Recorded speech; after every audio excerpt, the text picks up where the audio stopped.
Assalamualaikum warahmatullahi wabarakatuh. Jumpa lagi dengan saya Dr. Idi Pustaka Setiawan. Kali ini kita akan membahas terkait mioma uteri ya, atau yang sering disebut sebagai miom. Bagaimana mencegah dan mengobati miom? Ya, terkenalnya miom. Ya, kita mulai. Ya, mioma uteri atau miom itu sendiri itu apa sih sebenarnya? Miom itu kalau kita klasifikasikan ke dalam penyakit ya, ini adalah termasuk tumor. Tapi ini adalah tumor yang jinak begitu ya. Jadi ada benjolan begitu yang tumbuhnya itu di miometrium ya. Nah, miometrium itu apa? Miometrium itu ini kalau misalnya di gambar ini kita lihat nih, ini rahim. Rahim itu terdiri dari 3 bagian ya. Yang pertama yang di tengah ini namanya endometrium, yang kedua adalah di sebelah luarnya ini miometrium atau otot rahim itu sendiri ya. Yang ketiga adalah perimetrium. Nah, pertumbuhan sel pada miometrium yang pertumbuhannya ini semakin lama semakin besar membentuk sebuah tumor jinak, itulah yang disebut miom. Ya, jadi kayak kalau kita bilang kita bicara daging tumbuh begitu ya di dalam otot rahim. Itulah yang disebut miom. Nah, secara patologis kalau misalnya kita lihat seperti ini ya, bentukannya ini kalau mirip mirip apa ya kalau saya bilang ini mirip seperti biji bakso begitu ya. Ini yang tumbuh di rahim itu sendiri. Kalau lihat dari lokasinya, nah ini sebelah kanan ini lokasinya bisa bermacam-macam nih. Ya, misalnya katakanlah dia lokasinya di dalam ya. Ini ada yang di dalam nih. Yang disebut pedunculated submucous ya. Kemudian ada yang lebih ke arah apa namanya dari dalam rahim ini dia agak ke arah luar namanya submucous. Kemudian ada yang memang tengah di tengah-tengah namanya intramural atau bahkan di luarnya disebut ini apa intraligamenter. Atau ada yang memang di luar tapi kemudian dia ada seperti tangkainya ya, itulah disebut pedunculated serosal, dan bahkan ada yang di area leher rahim, itu miom yang servikal. Nah, sebenarnya kita cross check sebenarnya penyebabnya apa sih? Nah, ada informasi di dalam buku obstetri ginekologi ini menyebutkan bahwa sebenarnya miom ini juga ada hubungannya dengan kromosomal ya. Jadi dicek nih ada beberapa studi mengatakan bahwa di sini kromosom yang terlibat itu adalah kromosom 6, 7, 12, 14. Kemudian ada juga yang mengatakan namun ini tidak sering yaitu kromosom X, kromosom 1, 3, 10 dan 13 ya. Ini diidentifikasi berhubungan dengan pertumbuhan kromosom. Jadi kalau misalnya katakanlah dokter sering mengatakan bahwa sebenarnya penyebab utamanya apa? Ya memang kita belum tahu ya. Tapi kemudian dokter lebih lanjut mengatakan bahwa ya bakat ya. Kita bilang bakat itu adalah ini maksudnya ya.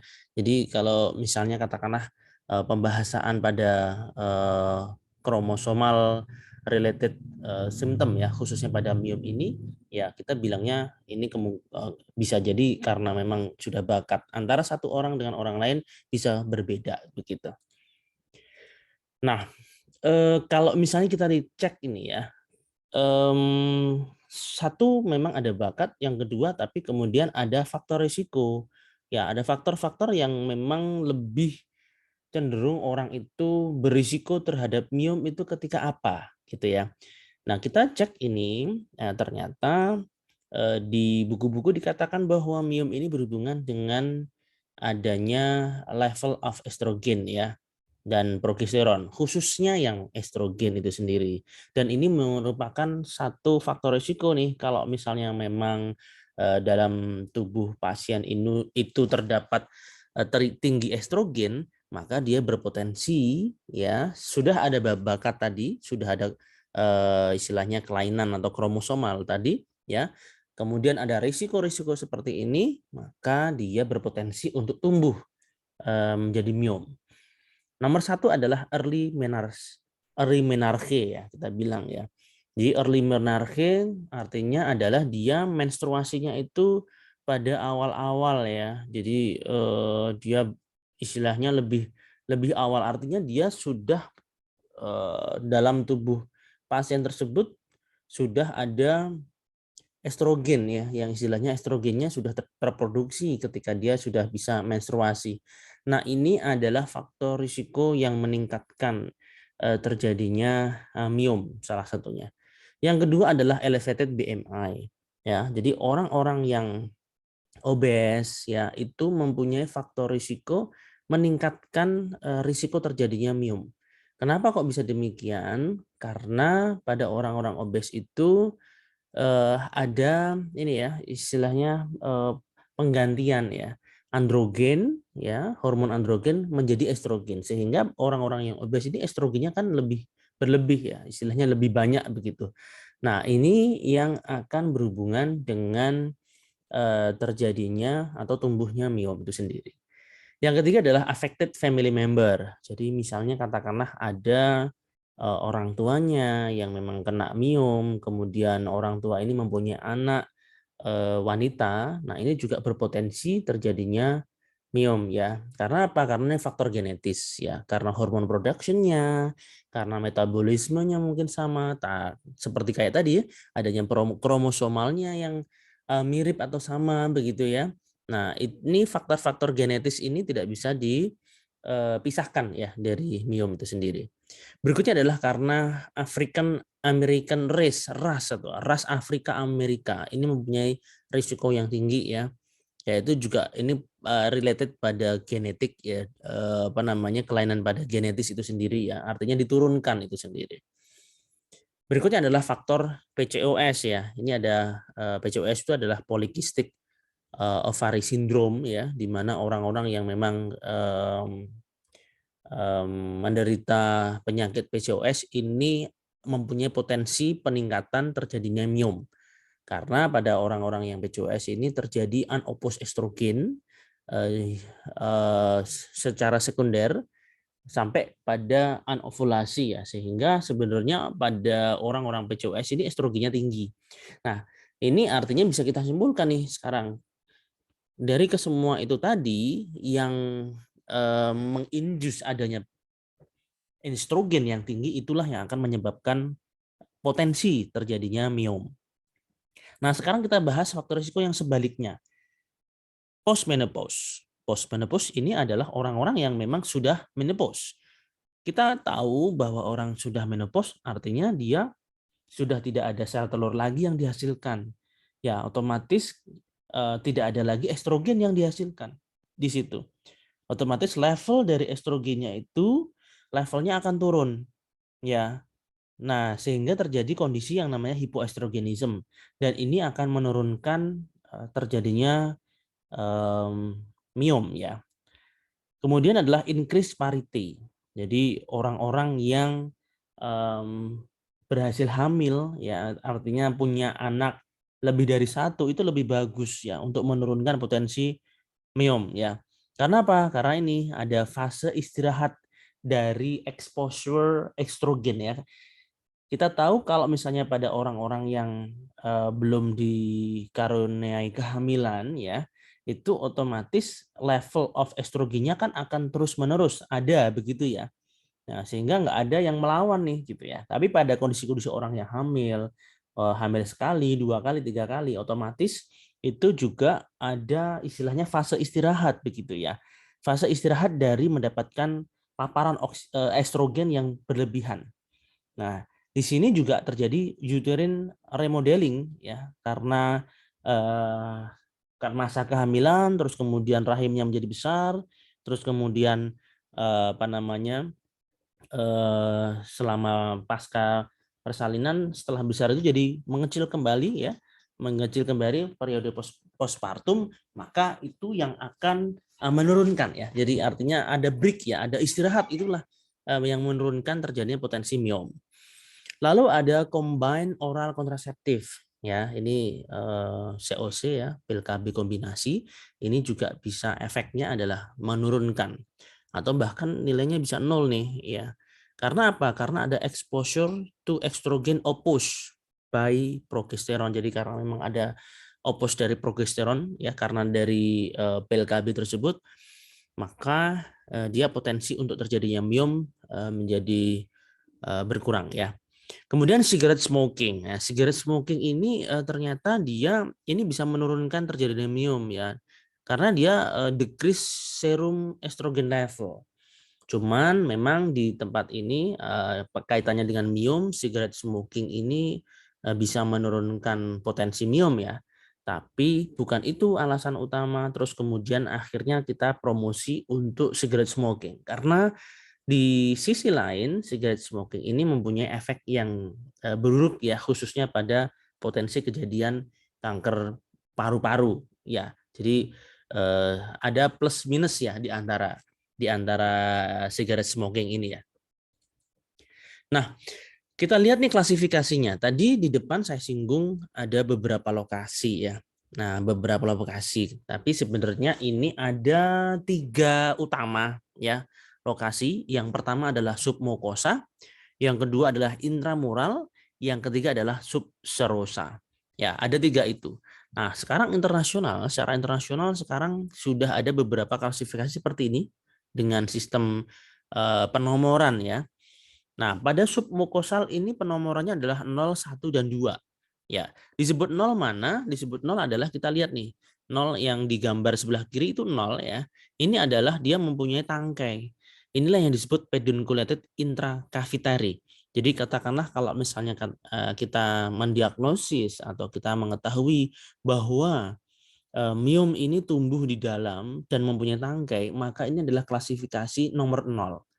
Ya, jadi secara internasional akan tahu, akan paham ketika kita menulis submucous kodenya 0 itu berarti dia pedunculated gitu ya.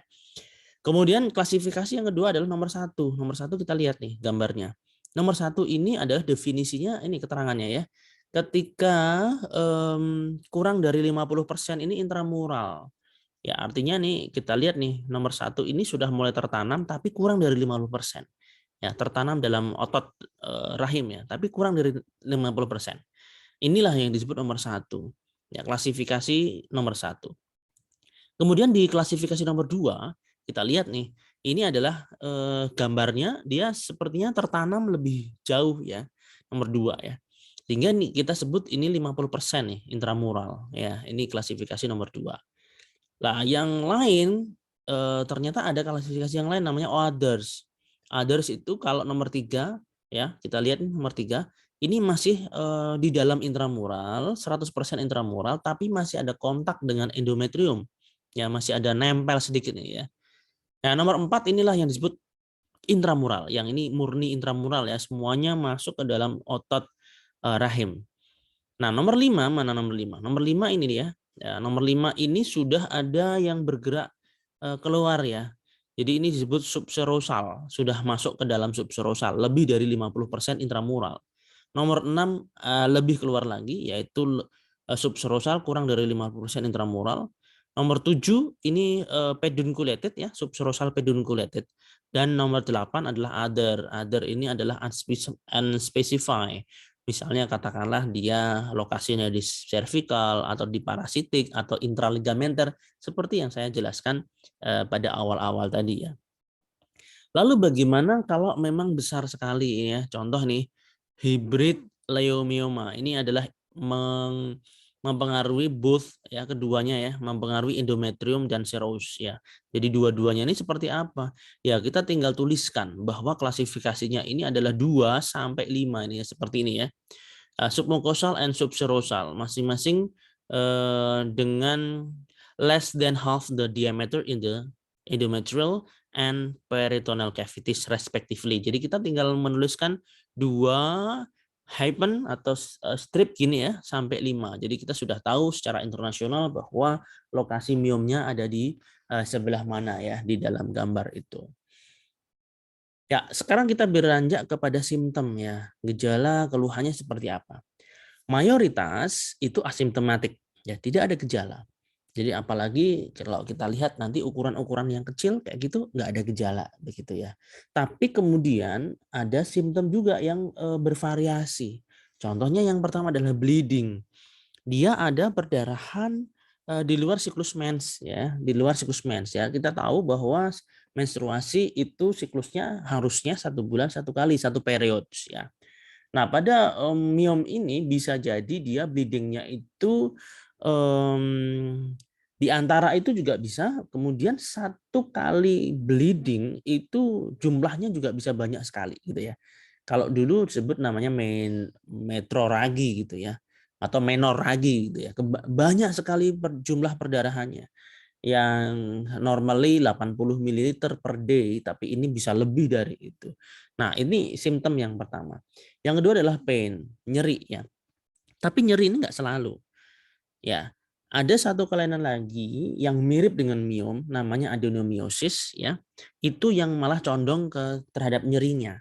Kalau miom ini malah jarang terjadi jarang terjadi pain, tapi memang ada yang memang sampai pain. Berikutnya adalah ada perasaan pressure sensation. Jadi ada perasaan kayak tertekan, ada tekanan gitu dalam rahimnya begitu ya. Ada nggak nyaman lah intinya seperti itu. Berikutnya adalah infertilitas. Nah, ini dia. Infertilitas itu adalah suatu simptom juga nih ya. Khususnya pada pasutri, pasangan suami istri yang 1 tahun sudah menikah selama 1 tahun, melakukan hubungan seksual secara rutin dan tidak menggunakan any contraceptive method ya. Kemudian belum kunjung dikaruniai momongan atau anak, belum bisa hamil gitu ya. Itu udah masuk kriteria infertility. Nah, itu harus segera di cross check ya. Siapa tahu memang ada miomnya. Siapa tahu ada miom ini yang mengganggu proses fertilisasi, ketemunya antara sperma dengan sel telur. Jadi itu ada satu simptom di situ. Berikutnya adalah ada simptom acute urinary retention ya. Bisa jadi ini terjadi ketika miomnya itu besar, maka bisa menyebabkan retensi urin. Jadi urinnya nggak bisa keluar.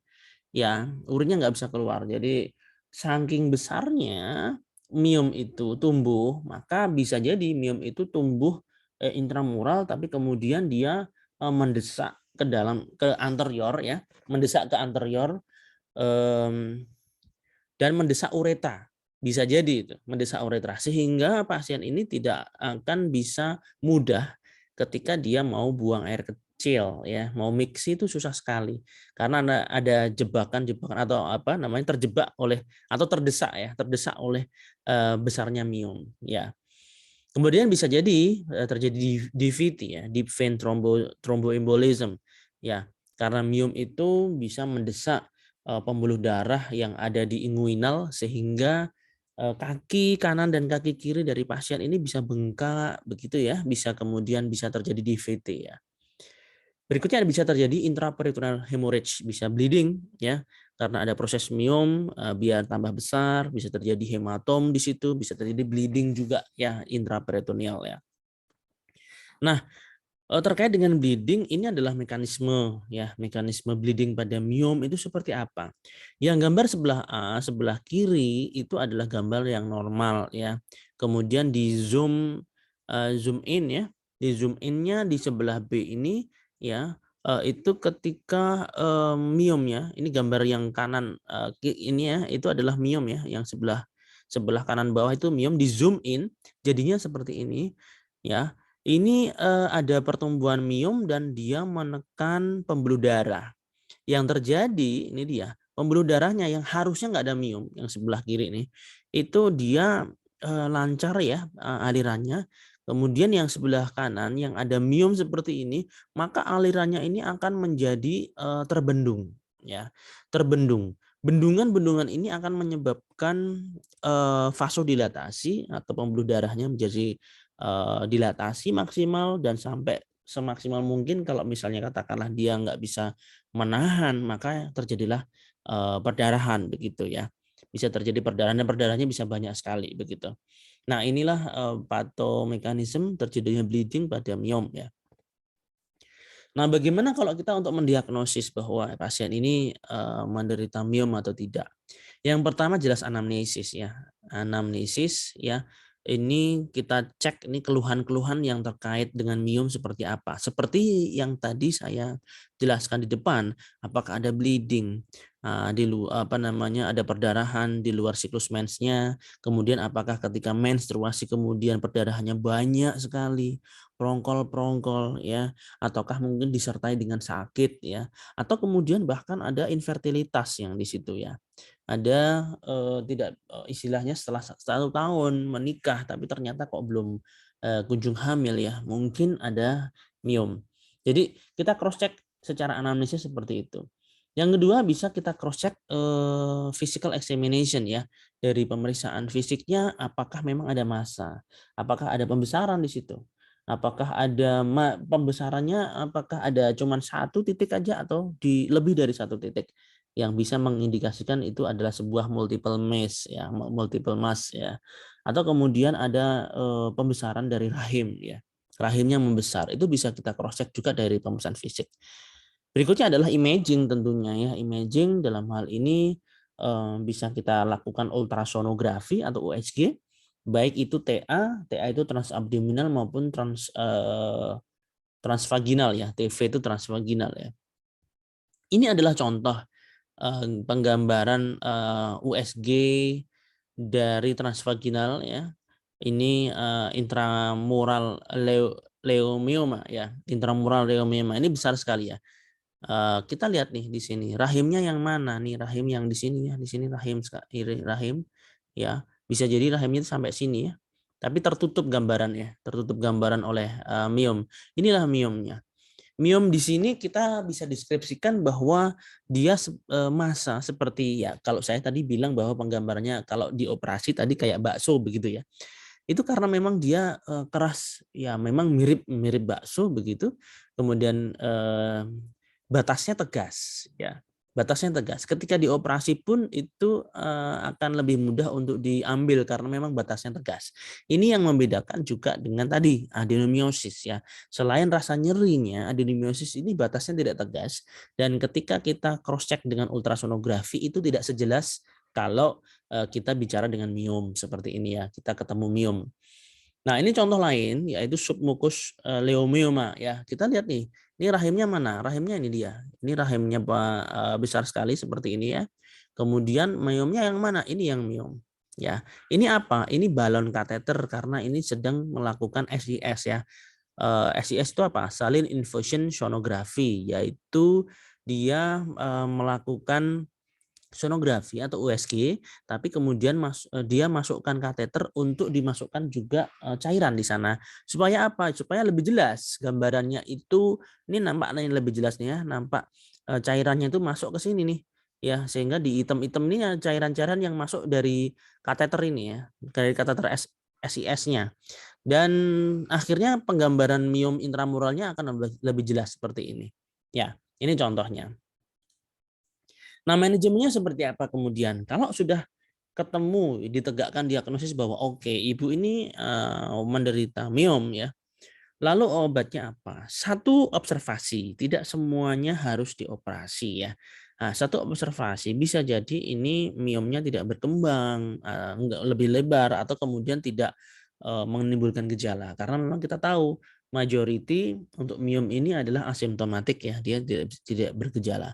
Tapi kalau kemudian ada gejala, ada perdarahan yang hebat, banyak sekali dan itu sudah life threatening ya, sudah mengancam nyawa pasien, tentu kita harus melakukan tindakan ya.